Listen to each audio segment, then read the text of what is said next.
Cette semaine, dans Vintage Mécanique, on s'attaque à un emblème de l'Empire britannique, la Rolls-Royce Silver Shadow.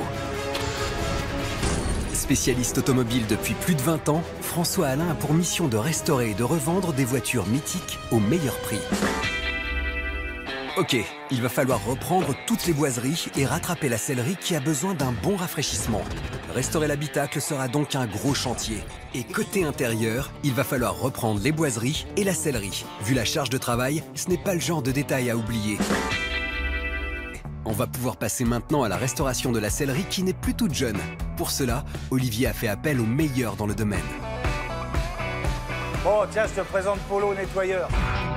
Polo n'est pas tueur à gages, non. Il gère une entreprise spécialisée dans la restauration de sellerie située à Saint-Leu-des-Serans, dans l'Oise. Sans état d'âme avec la saleté, aucune trace ne lui résiste. Bon, en fait, tu vois, les sièges de ta voiture, ils étaient quand même pas très beaux. Ils n'avaient plus la couleur d'origine. Le cuir, c'est sûr, c'est la classe à Dallas. Mais il a tendance à vieillir face aux expositions répétées au soleil. Ses couleurs ternissent et de nombreuses fissures apparaissent. Alors, pour éviter ça, Polo a un procédé très efficace. La première étape, on nettoie le cuir avec un produit adapté. Ici, j'utilise un produit avec de la mousse, avec une brosse. On vient appliquer le produit. Petit mouvement circulaire. D'accord. On fait quelques allers-retours. D'accord. Et ensuite, on prend un chiffon. Et là, par contre, c'est un mouvement linéaire. C'est juste pour ne pas redéposer la saleté. Maintenant, tu vas essayer de le faire. D'accord. Donc, il faut être très énergique. D'accord. Et moi, j'ose pas trop si j'attends les conseils du maître. Non, tu peux y aller, il n'y a pas de problème. Ok. Et une fois que tu as fait quelques allers-retours, tu prends le chiffon et tu le suis linéairement.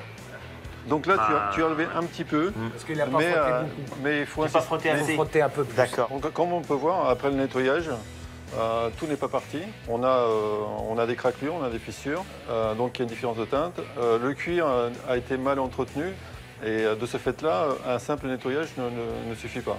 Eh oui, car le travail de Polo ne consiste pas qu'à passer un coup de chiffon sur un siège en fin de vie. Lorsque la première étape est terminée, il utilise un produit ultra corrosif qui va retirer la teinte d'origine. Donc là, je vais utiliser un tampon abrasif.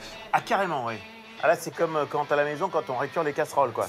Absolument. Et là, j'y vais carrément. Ah ouais, carrément, ouais. Là, c'est la couleur d'origine. D'accord, qui s'en va. Et là, si je prends le chiffon de tout à l'heure, là, on a la couleur. Ah, carrément. Ah ouais, c'est brutal, ouais. Et là, on voit la peau nue.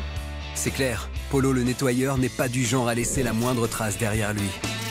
Par contre, dans l'état actuel du cuir, on ne peut pas se contenter de ce résultat-là. D'accord. Parce qu'il est craquelé. Ouais. Et si on ne comble pas les fissures, les craquelures, ça va se dégrader dans le temps. D'accord. Donc on utilise une petite spatule, un peu de produit.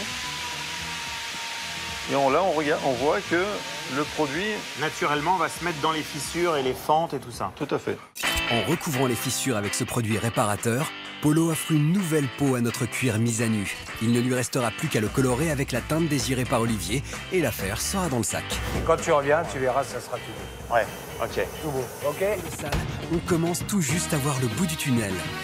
Pour livrer la voiture dans les meilleurs délais, toutes les équipes d'Olivier se sont démenées. Polo a tout d'abord finalisé toute la teinture de la sellerie.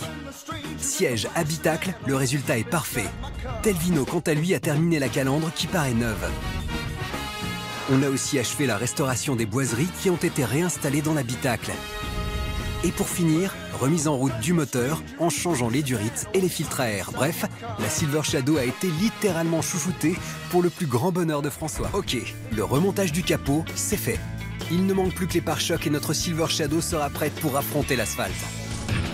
Pas de pause café pour Fernando et Telvino, car il faut terminer d'installer les pare-chocs. Mais grâce à leur savoir-faire, 1 heure plus tard, l'affaire est bouclée.